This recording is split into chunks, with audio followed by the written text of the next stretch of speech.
everybody. It's Chris Eads, known online as Wootini, here with another Gay Gamer video podcast. Quick movie review to start. I went to see Dr. Sleep, which is based on the Stephen King book, which is a sequel to The Shining. I never read the book. I haven't read a Stephen King book in years.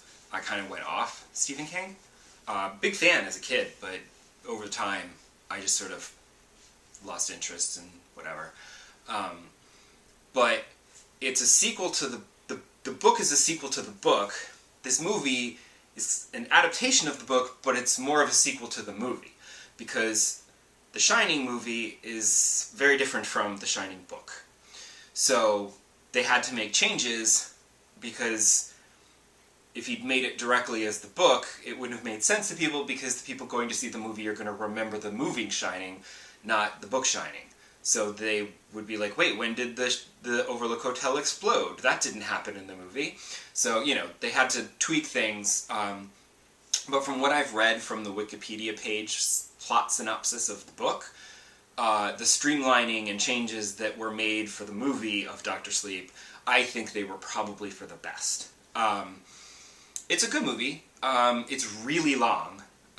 It's not boring, but it's just really long. I'm not sure where you could trim it down, but there had to have been a way to get it closer to 2 hours. I mean, come on.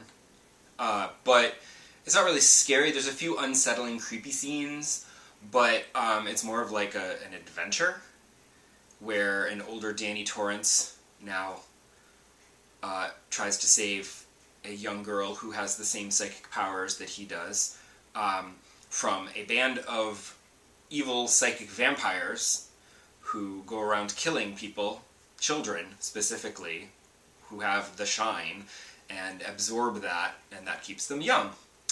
So, there's your plot. It was good, and I loved the actress who played the Rose the Hat. Like, Rosie the Hat she was a really good villain. Like, she was kind of, like, delightfully evil, and really enjoying being evil, which was fun. It's also weird that, no spoilers, but for such a long movie that took so long to get to where it was going, once it got to where it was going at the end, everything happens super quick, and you're just like, wait, that's it? Okay, fine, I guess. But, you know, if you're a fan of the book, you might have some problems with the changes. I don't know. If you haven't read the book, it's still a fine sequel to the movie The Shining. Just be forewarned that it's really long, so don't be buying the jumbo sodas to go with your popcorn. Maybe don't drink it all. It's not as bad as Avengers Endgame, but it's still really long. As for gaming, I have still been swapping between Ring Fit and Dragon Quest. It was a little trouble in the beginning, because the beginning of the week, because I would play Dragon Quest on the train, and then I'd get home, and I'd be like, well, I have to get to a save point. And I'm like, well, actually, let me just finish this section, you know, of the story, and finish this mission, or whatever, you know, this chapter. And then that would take, like, the whole time, and then I wouldn't play The Outer Worlds, which I had bought to play at home. I was playing Dragon Quest at home, so it was kind of defeating the purpose. But then, halfway through the week, I was coming down with something, and I wasn't feeling great, so I didn't play Ring Fit, so I didn't have to worry about getting to a save point with Dragon Quest. So when I came home from work, I was able to play The Outer Worlds, which is good, because the first few days with The Outer Worlds, I wasn't really into it, I have to admit. In the last episode, I had only played it, like, for very little time, like an hour or so, so I didn't really have a whole lot to say on it. But it's funny, because I was worried that this episode I'd be like, yeah, I don't like it. I shouldn't have bought it. I shouldn't have listened to everybody. But I got past the part that I didn't like, and now I've gotten into it, and it's okay. Let me explain. So, my first impressions were not great, because it was very much like Fallout. And even though the planets look pretty, and the planet has nice vegetation and stuff, the actual cities where you're exploring, it's very Fallout, it's dingy, it's grungy, it's ugly, It's awful. So, not a lot of appeal visually. But I also had a lot of trouble because I found myself struggling with the combat, and I had put normal as my difficulty level, and people were saying that you might want to put it on hard because it's kind of an easy game. And I'm struggling on normal, and I'm like, I don't want to drop down to story because then I feel like it would be too easy.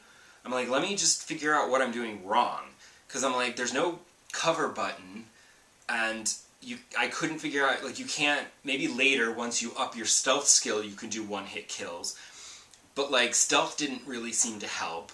And I think what my problem was is that instead of doing the main mission, and then halfway through the main mission, doing some of the side quests that you pick up along the way, I was doing the side quests as I picked them up, which led me into some heavy combat situations before I think I really had the gear to do them well.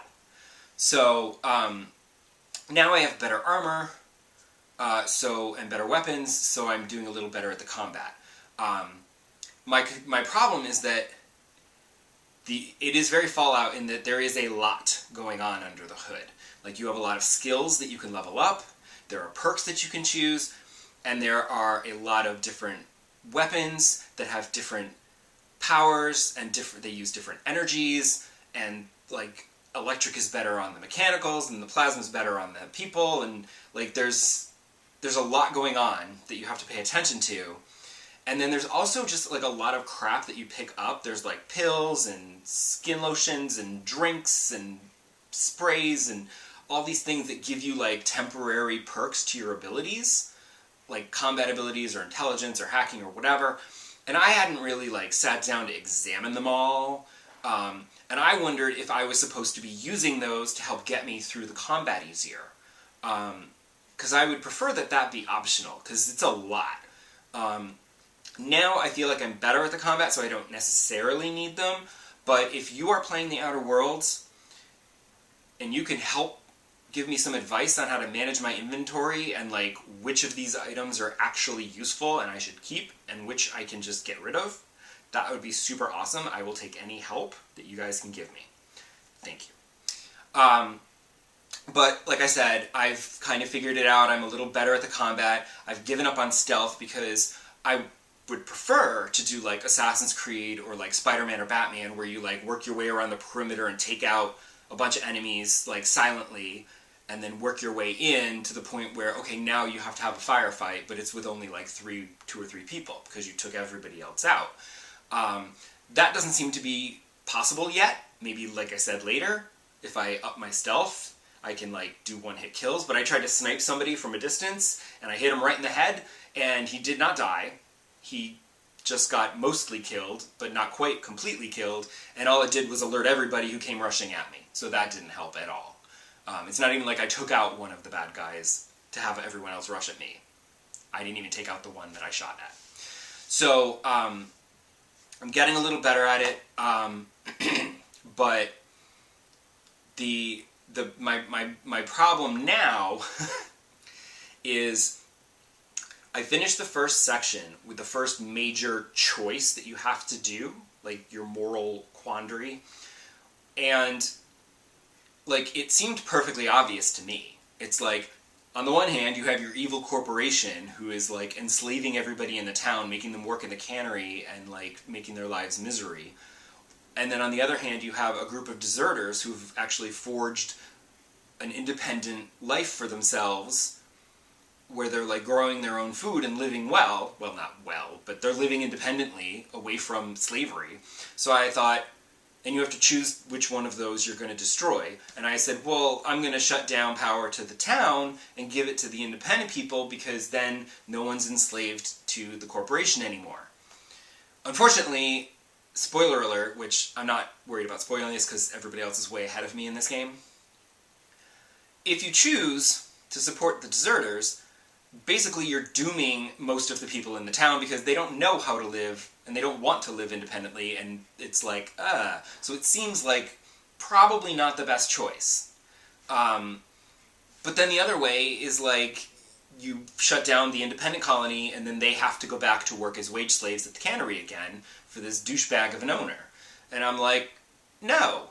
So I'm a little concerned that the Outer Worlds is going to be one of those games where even when you try to make what you feel is the right choice, terrible things are going to happen. So whichever choice you make, terrible things are going to happen.